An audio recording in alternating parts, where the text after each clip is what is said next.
Bonjour mesdames et messieurs, heureux de vous avoir nombreux devant vos postes téléviseurs, vos écrans, vos téléphones. Je vous dis souvent, si vous voyez mon visage, ce qui veut dire qu'il y a du nouveau. Ngawamino gloire bosso benem sarabino que non ça t'écoute rien pour s'abonner à Congo Positif pour soutenir ton jeune frère ou toujours bunda pour musalamboka. Comme je vous dis souvent que non attend de parti en partie pour luka ko jouer la bino ba information aujourd'hui. Nautaki na ba IDPS la muka ba ni natamboli aujourd'hui je suis chez une personne qui est binomoro beaucoup découvrir azali moko ya baï politique oyo ba bundi pe mingi pona mboka ce qui n'a présenté et ko zala pena malamu te pona ngai mais na ko sepela na tuna ye moi motuna avant à to landa makamunino to solola na ye. Bonjour ndeko papi. Bonjour ndeko journaliste, bonjour na balandi nyonso ya chaîne na biso. Bonjour na baoyo bakolanda biso na Congo mobimba ya bana Congo. Moi c'est Maître Papi. Je suis bao baebinga bien. Na lekaka déjà mais c'est la première fois na lekana itandoki awa. Koya kopesa maele au Congo et ko eba kosaela ngo soit lelo soit lobi parce que le Congo c'est pour nous tous.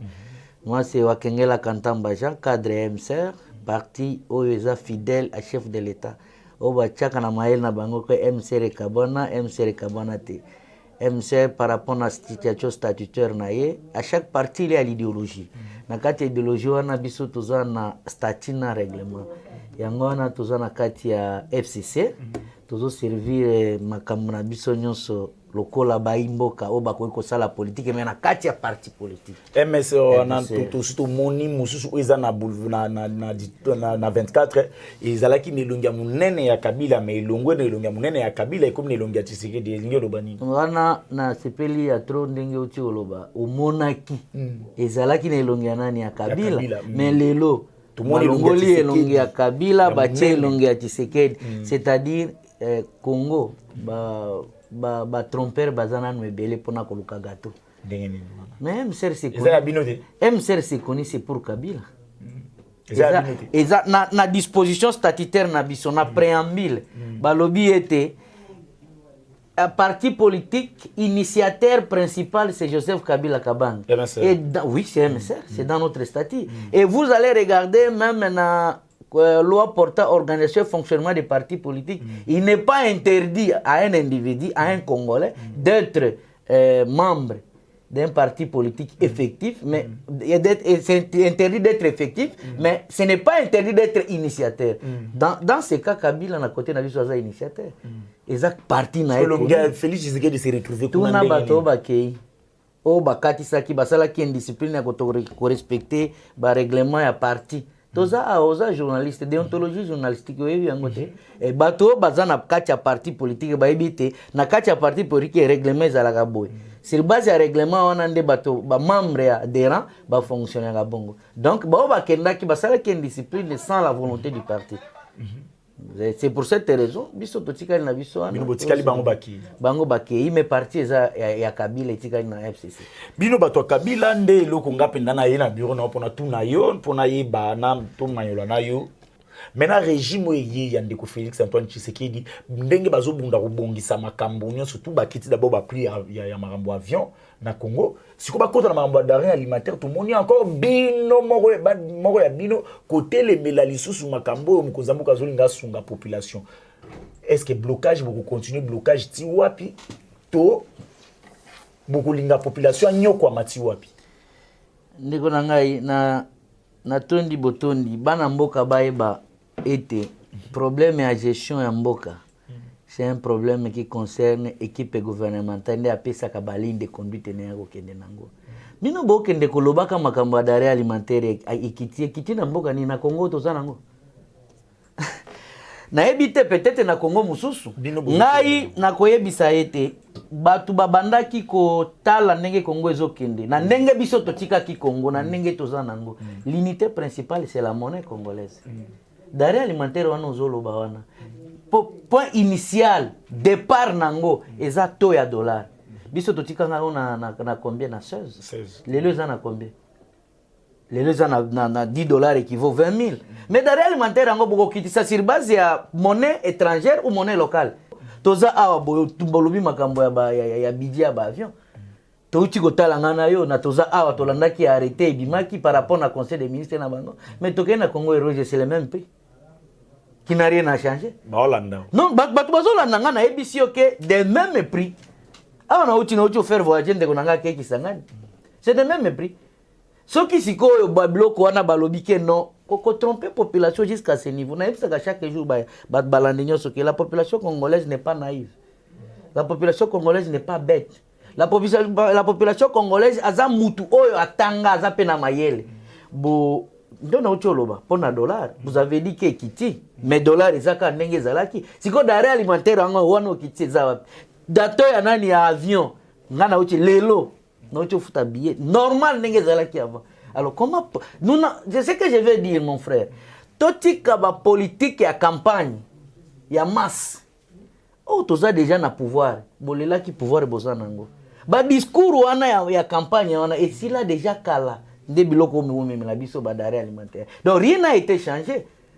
Tout kiti na zando awa ta pembeni. Au mona ka place biso to tika ki ekolo ya 100 francs et comme il y en a 250, c'est déjà loko ya combattre. Mais si ko po kiti sango, c'est un problème de technique gouvernementale, un projet. Nous on croyait qu'avec ça ça peut aller, c'est avec ça trop de problèmes toujours.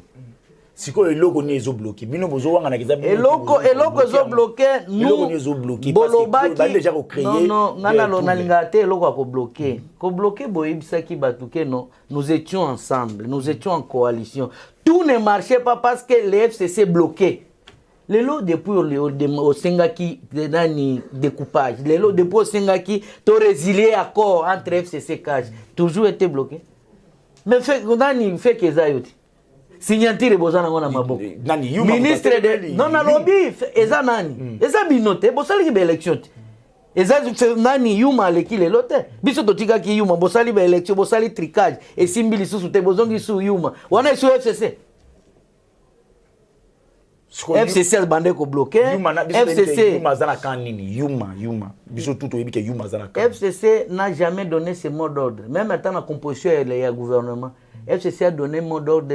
D'abord, avant composition du gouvernement, consultation il y a président de la République. FCC a fait ça, biso ba consigne to kendete. Totikala jamais ko kende. Ce sont les opportunistes des mauvais goûts de bakendaka. Biso awa totikala tozaka na FCC toko ba na FCC au gouvernement et toutes ces associations aujourd'hui notamment ya fait que FCC n'est pas membre de bloc parce que au salaire de l'élection chacun est là libre de faire son opinion, ce sont des Congolais qui gèrent ensemble avec le président de la République. Bon FCC de près de loin n'est pas concerné pour la Kambolo Baké non les soit bloqués. Bison de tozotale la bino depuis bokataki coalition. Ce qui FCC ndezalaki mabembe déjà tout le monde a bilemboti. Bilembo zomona na uzomona. Ndo nani na ebisio elembo ya liboso uti kotuna nga awa ba problème d'arrêt alimentaire. Ndenge tozana yo awa. Lipa ezaka na 500 francs. Lipo biso totika na 200. Lelo komi 500. Maki biso totika maki na 250 francs. Lelo komi 400. Mais toki ke ministre akende ko solana bango ne mutubazana ni akendaki ce sont des partenaires. Ce sont des partenaires officiels de notre pays. Lorsque vous voulez prendre une décision, un engagement, il y a toujours des collaborations. Mais on ne peut pas, vous êtes en matière de collaboration. Bozo solo là, yo banda déjà koyebi sa population point de vue na yo pendant que muninga non andimité. Sinde to la nango boy. Bokei na non ngai na keko solo la na ndeko. Avant na zoba eza proposition.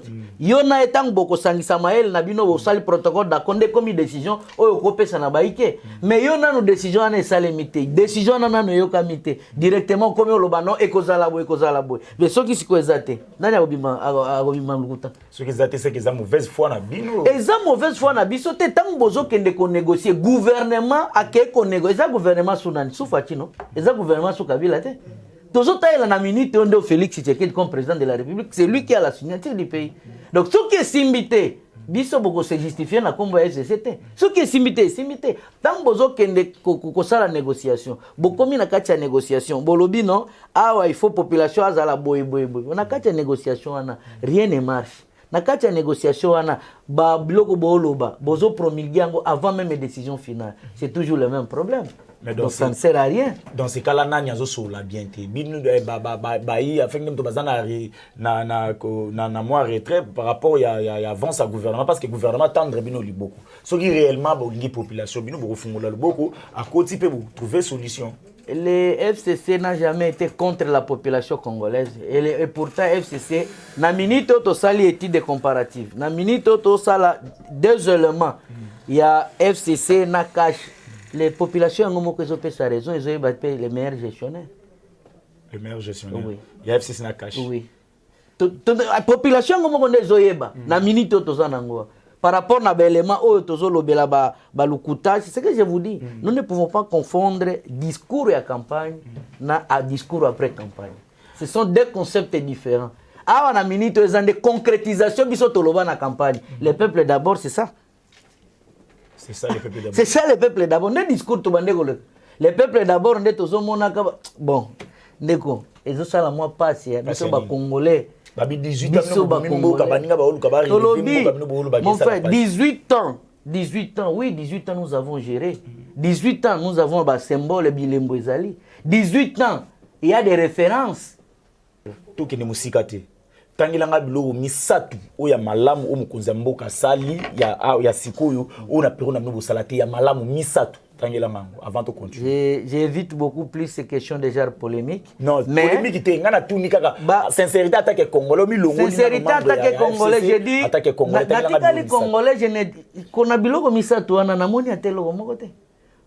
Parce qu'on attendait les investisseurs baya. Après ça, ils ont promesse à l'investisseur. Parce qu'on évalue quelqu'un sur base de sa promesse. Sur base de la prestation. Mais il investisseur.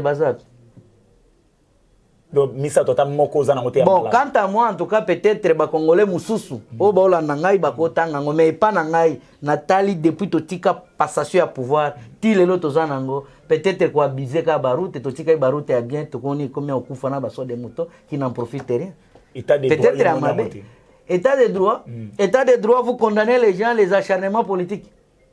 Ce qui est état de droit, ils allaient. Ocho le bailo comme on place photo à Kabila Ezala qui balongoli photo à Kabila Baché photo à Tshisekedi na parti Ezala qui a Ezala Tshisekedi. État de droit, vous acceptez ça et vous nommez ces gens au gouvernement. Balandi vision. Non, non, je dis, et cause à la vision. Mais dans une vision, chaque parti politique a des règlements à suivre. Donc, vision en ande comme l'état de droit. Gratuité enseignement. Gratuité enseignement, c'est la continuité à service public de l'État. C'est dans la Constitution, œuvre Nabiso. Pardon? C'est dans la continuité à service public de l'État. C'est œuvre à Constitution, c'est œuvre à Moutouté. Même à Tayo, déco, ce qui a Tayo, tout ça, la construction des écoles à l'époque. Pendant 18 ans. Non, non, écoutez, on parle de la gratuité, on ne parle pas de construction. La gratuité, la construction des écoles, c'est déjà la gratuité. Il y a la construction, la gratuité école pendant qu'il n'y a pas de bâtiment. L'école, combien vous construisez ça? La population est en population parce que Bangonde Baza c'est l'arbitre entre 18 ans et Kabilana 3 ans aux Aliens. Il y a ma bé ou Mkonzamboga Sali depuis na pour mandater pendant des années. Non, ça la déjà exploitation idée bidéa ma batang na zo bisoke bozo bebi sabanzela. C'est déjà le nécessaire. Donc yo pour na yo ou yo monizara ma bé na ma bé. Ngala lobby hein, chacun a droit à critiquer et chacun a droit à donner son opinion, chacun a droit à donner son point de vue. Ngana ebisi ok dans le régime en place au tozanango totika ko distraire population ko kate ko vanda libanda mutuko yo banda kuma mutu so akumbe saka pasi mais biso nyoto saka na mutuka mais biso nyoto saka na mutuka c'est mutuka za Congo biso nyoto saka mais c'est les chauffeurs là maintenant à respecter barré yo non non kotambola kitoko na ba respecter ba bande respecter non azotambola kitoko mais ba pane ezali na mutuka alors ba pane bino mo botika ki biso to botika te biso to vous savez on ne peut pas accéder à la magistrature suprême sans l'agenda dès loko ngana o reprocher le régime en place pardon on ne peut pas accéder à la magistrature suprême sans l'agenda papa. Nous avons compris qu'il y a de certains partis politiques na Congo et ça que pesaka bango pouvoir tendre des personnes. Ma pesi bango pouvoir tout bazu pouvoir na makasi. Bon, ça c'est autre débat, je reste à vous. Pour le babazo na makasi, bon, débat est ouvert. Oya kolinga to ça la débat contradictoire, il peut venir mais na yebi nenge pouvoir ezala ki na ndenge komi na ndenge ezali. Tozo évolué tant où y a on a Sarabino souvent que nous s'abonner dans Congo Positif chaîne Nabino ils ont pu savoir des informations en temps réel et je m'adresse nazo mettre garde na batu tout au bazoi ba vidéo nanga je fais un effort les gens pareil pour nous rejoindre bango c'est pas facile je me bats pour nous convaincre bango na ya pas na bango ba na plateau et toi tu te permets venir na poto venir à l'aise ou copier kaka image na ngai aux yeux diffuser na pas no pamba en tout cas.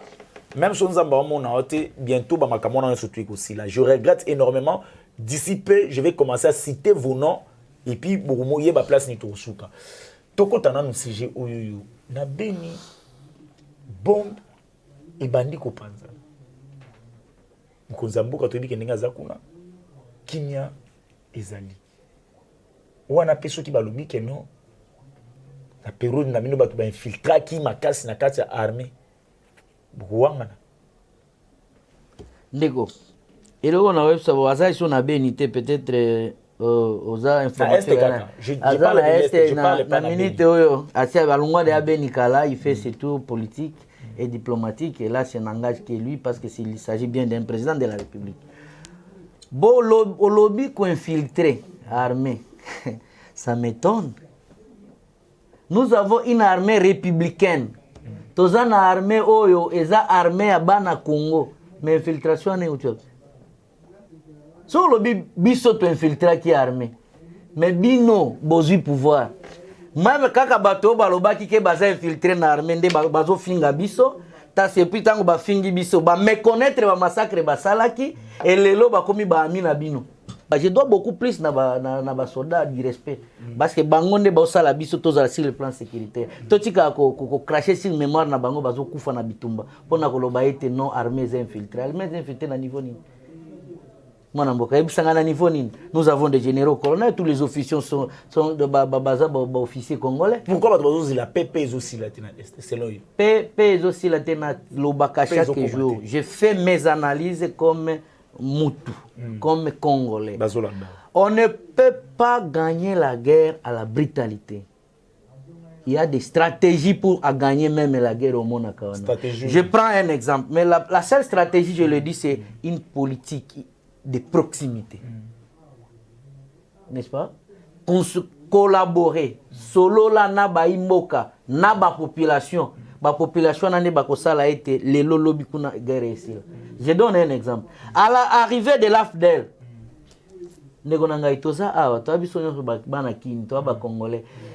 Kabila le père, ce que Zalaki na makoki était hier à munitions ni AFDEL à Zalaki n'a pas longola Mobutu. Nous avons vu à l'époque de Mobutu, d'esprit, batubokendo sale formation na Israël, batubokendo na Maroc. Basili sikuna baye na Congo, Mobutu a sali ba effort. À l'époque là, Mobutu quand même paix à son âme, il a organisé l'armée. Il avait une force permanente pour faire contre-attaque na ba élément. Mais tant Mobutu Kabila le père n'avait pas de munitions, des armes lourdes pour faire partie de Mobutu. Mais Kabila a dit que non, et là on a deux ça la nasta il faut qu'on a collaboré na population. À cause de la population, surtout Zalaka, au moins à Tchang, Batubaza, soda, aéroport, des contourner aéroport, Banamai, Baïko, Bimakote, Anani, Marché Liberté, Bafdel, Bakadogo. Tuzalaka, Ozana Belema, Sogozana Ngogosa, Bareche. Parce qu'il y a eu une bonne collaboration entre celui qui faisait une révolution, la population. Et les résultats étaient comment Mobutu Akenda. Le Kabila le père Azwa Bandité occupé par Mobutu et Lelo aujourd'hui nous avons ce que nous avons passation pacifique c'est grâce à la révolution Mobutu Asala ndena koyi koloba sur base ya idée wana le président de la République oui avec ses collaborateurs bakendaki musika na ko décrétaka ba état de siège tout ne ba état de dirigeance rien n'a été fait. Troisième vague, il n'y a pas de mesures conservatoires. Bon, état de dirigeance ici, toujours le Belango tena par rapport au état de siège. Oh, état de siège, toujours Kende. Vraiment, ça peut résoudre un problème et la guerre. Depuis Bazala qui nommé. Il y a stratégie pour résoudre le problème. Ça ne sert à rien. Il y a un dialogue interprovincial. Je peux même dénommer de cela. Chef de l'État a comment sur place. ndenge azosala eza koleka te mais avanda ndenge alobaki na campagne électorale akomi tango akomi asolola na population parce que population nde akozwa yo oza awa même population nde aza rebelle conseil de sécurité eza nde kosolola na population te consulter les grands notables ya population misala yo moko peuple yo moko na population na yo et wana siko na suka nde okomona ke résultat za bien mais tant que toyebi nanu idée ya peuple te tant que to consulter nanu peuple te to associer peuple te na ba décision na biso tout ce que nous ferons to ko sala ta 10 fois état de siège lo moko ko sila gate na est olobi mambo ba stratégie parce que stratégie wana pendant 18 bino bosalela ki yango te to sala ki yango parce que de toutes les façons je vous dis na est to zaki plus de 350 groupes rebelles to bundaki to bité to silisaki mais to ekotika passation de pouvoir dans le 22 des groupes rebelles oui biso mais Molanda na lobby awa nazali awa oyo amonike naza koloba oyo ezate des plateaux ouverts vous êtes journaliste professionnel et je suis prêt même à faire un débat contradictoire avec les éléments là-dessus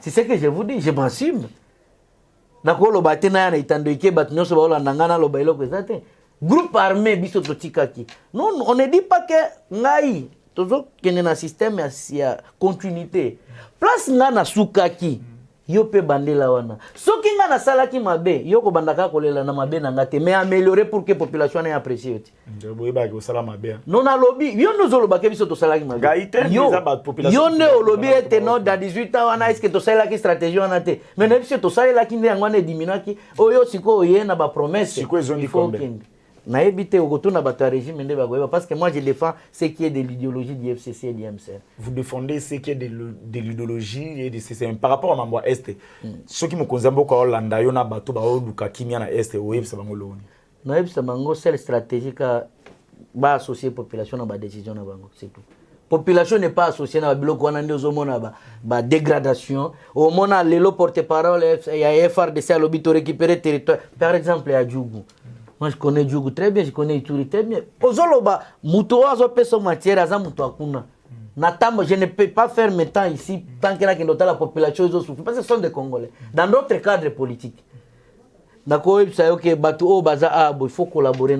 Tant qu'on n'a pas encore associé la population à la décision, il y a des Mboka, guerre à Est, il faut que la population soit au centre de ce qu'ils sont en train de faire. Il faut que la population soit au centre de ce qu'ils sont en train de faire. Tozo Kende, moi, na Lombango, Bajip, bino mopé, Sarah Bajip, na hectare, na 18 ans. Comment les lois, baninga bazui Bajip, bapesa, bino bosali un problème. Boketi ko intoxiqué na la muka pe comme un robot ya Bajip. Et ça, c'est intention. Et puis, bazui nous bien que ça crédit. Voilà. Merci beaucoup. Pour intoxiquer, d'abord, c'est trop dur. On n'a pas intoxiqué personne. Parce que moi, chaque Congolais a mon akabilo que je salé. Bato ba omona. Oh, tangi wana. Bango pe ba acteur politique. La muka. Na ebité soki bango. Bango pe ba acteur politique. Ba omona. Nenge je chez aucun. Soki au lobby ba jeep en crédit, mon frère. Ça m'étonne à moi. Marché zara ki wapi. Offre d'emploi, passation à marché. Il y a une assemblée nationale. Ce qui est allé, il y a tout le monde. Ce qui réellement est en crédit. Donc il y a une banque. Il y a habilité et à couper ça pouvoir en place à l'assemblée nationale de crédit. Couper ça crédit pendant que nous restons avec peu de temps pour que le mandat termine. Il y a une assemblée pour banque qui est il n'y a pas de crédibilité. Il s'agit bien d'interpréter Nani Nieloko, président Assemblée Mbosso Alobaki, devant les députés. Mais communiquer ça. Non, nous sommes en politique, mon frère. C'est le président de l'Assemblée. Communiquer est Nassima. Mais le numéro 1 Assemblée, parce que vous avez servi, vous avez répondu à l'appel du chef de l'État, vous avez répondu à la vision. Donc, Bajip, c'est une récompense, c'était.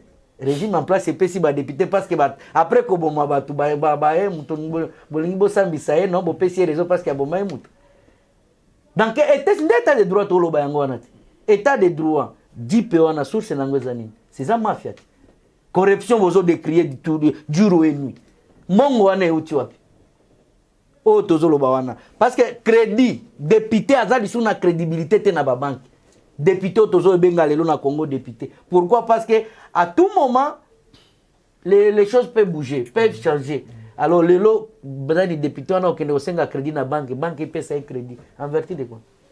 Moi, je don.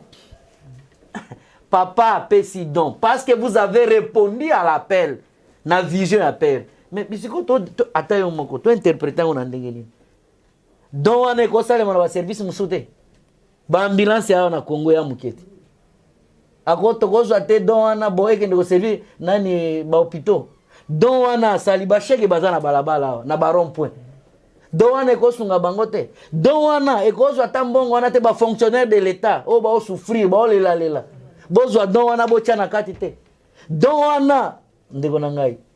Courante na mai. Ba kino ba o lela. Bogozo ata budget wana te bo affecter nguna mususu. Parce que c'est la vision politique. Parce que vous avez répondu à une haute trahison. Nde yango wana basali yango. Alors, n'espérons rien à tout ce que vous faites, comme vous dites, état de droit. Parce que l'état de droit, il y a un milliard, état de droit, il y a un milliard. S'abonner à Congo positif pour que notre évolue dans Makambu. Pourquoi vous avez je sais que les députés sont les députés sincères. Et je les félicite en passant. Maître. Oui.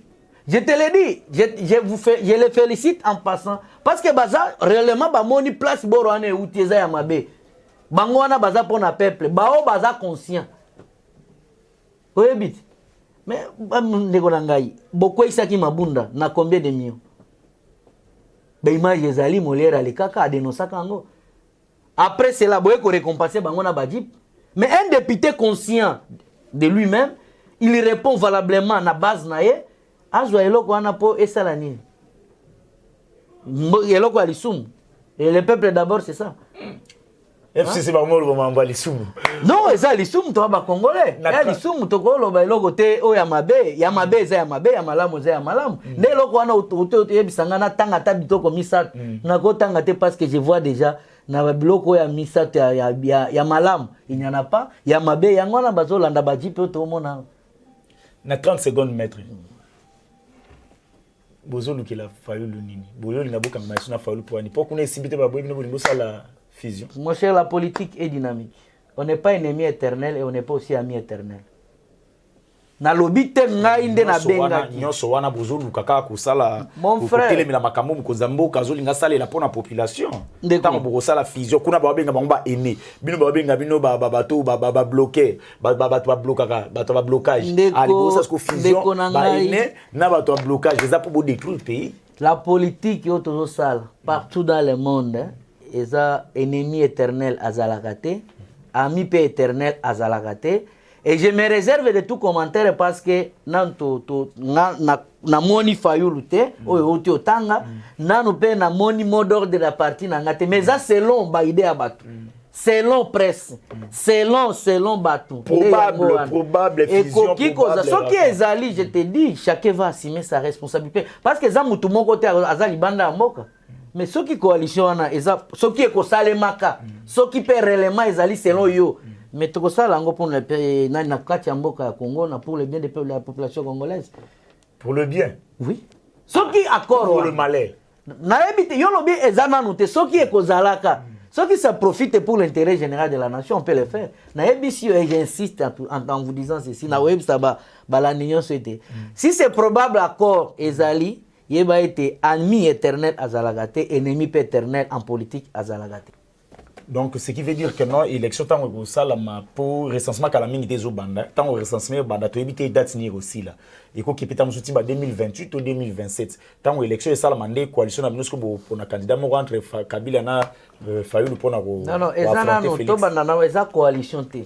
Pour le baquet non, il y a un membre du FCC qui est passé ici pour dire que non, basali déjà coalition. Yondo lobby probable. Probable na lobby. Ko confirmer te. Eza probable que élection nani coalition. Ekoki mais biso to ça. On peut être na CC ba to bazolo ba ezali. Na ebite zaka yo, mais pona koloba makambo fichier oyebi na office national d'identification eza na CENI, ce sont deux fichiers différents. Omoni pona ya kolobela yango tomona ki ministère intérieur akendaki wapi na onipe soki onipe na bino wana pour kotala makambo identification et pour ko identifier fichier ya koyeba ba congolais. Ça ne peut pas nous prendre même un mois ou 2 mois. C'est en une semaine ou à 2 semaines, ça termine. Et ça ne peut pas bloquer aussi les élections. Parce que c'est ni à un fichier. C'est ni à un abandonné. Oh, à côté sur place, à Salé, en entendant même fichier et parce que ça droit à Congolais. Et même, attention, la carte d'électeur, c'est aussi une carte qui représente une carte d'identité. Alors, ça ne peut pas nous causer de préjudice pour que l'élection soit les matés. Voilà, Hollanda qui va battre à 5 ans. Il rappelle toujours les gens au bon fonctionnement de la nation. Et l'état des droits, qu'on respecte pas l'élection dans les délais, c'est ça l'état des droits. Ce qui est commis 2023. Non, à lobby. Non, et ça, les mandés qu'on a. Na moni à ta paramètre, mon côté, où il faut bloquer biso, tout ça l'élection. Il n'y a que les dires des gens. Covid au Moniangoté. De Covid. L'état des sièges, l'état décrété. Covid, on a besoin là-bas. Dans le cas de Covid, il y a eu des fonctionnements des institutions, non? Est-ce que le gouvernement a été? Président de la République a fait un voyage. A eu des investisseurs bazoya. Dans le cas de Covid. Premier ministre a bimi. Dans le cas de Covid. Ba ministre tozana bango ba osala ba signer ba arrêter nakati oya ba biozolo ba dare alimentaire kiti ezo sala mani nakati ya Covid donc oyebi sanga Covid na paramètre nini et ko empêcher biso to sa élection c'est parce qu'il y a eu Covid mais il y a eu Covid biso to sala ki élection na biso en 2018 80% était soutenu par le gouvernement en place na ebité ce que l'oni ne ko bloquer biso. Ça te coûte rien pour s'abonner, soutenir ton jeune frère que je suis et écouter le Comoroté, s'abonner à Congo Positif et que ça la biso vraiment malade et puis partager ma vidéo pour la télévision et ça ngonga mettre to commune à souka mais souhait nabino majeur pour le pays à FCC Zani. Souhait nabino majeur c'est trouver la paix. On ne trouve la paix devant les institutions habilitées de le faire. C'est ça. Projet nabino Zani. Projet Kabila zonga to avant année projet nabiso Kabila azonga te, mais nous restons fidèles à l'idéologie. C'est pour cette raison, moi, je vous dis, l'IDPS a fait 37 ans au pouvoir. Et 37 ans plutôt, je m'excuse, dans l'opposition. Parce que Karnaki, Bagadaki, a une vision, il y a Etienne Tshisekedi. Mais pourquoi les autres ne peuvent pas dire que nos bisototika la loyale na Kabila? Bazoli ngakato baskileka. Toko ça la paix à 100 ans. Toza na kati na Kabila. Toko ça la paix à 50 ans. Donc ça la pète à siècle parce que c'est notre idéologie. C'est la conviction personnelle de quelqu'un. Quels sont nous avons comme des projets en 2023? Ce n'est pas encore le moment. C'est pas encore le moment, mais chacun doit garder son identité politique. Ndé yangwana okomona biso na kati FCC, okomona biso to respecter autorité morale, okomona biso to incarner idéologie, même idéologie bango babande ko incarner na IDPS. Ya ko respecter ka mutu pe asona Etienne Tshisekedi, na biso pe to ko sala ngo na pratique na biso na FCC. Donc ezalate ya côté na bango ndezalaki ya bien côté na biso ndeza ya mabe. To comme na souka bien sûr mettre maintenant 30 secondes. Ni nous reprocher na IDPS, na gestionnaire ni na pouvoir ni na IDPS parti. L'immaturité politique. Pardon? L'immaturité politique, c'est tout. Donc tu n'as question. Et là on dit na ko reprocher na bango nde ba na pouvoir, c'est l'immaturité politique et l'amateurisme politique. Tout est bien qui finit bien. Merci, maître, pour nous. C'est moi qui vous remercie. Je remercie l'équipe technique Mobimba. Merci beaucoup pour le temps que vous accordez. La question Congo Positif, c'est trop normal. D'ailleurs, c'est une meilleure chaîne. En tout cas, merci beaucoup. Je crois que non.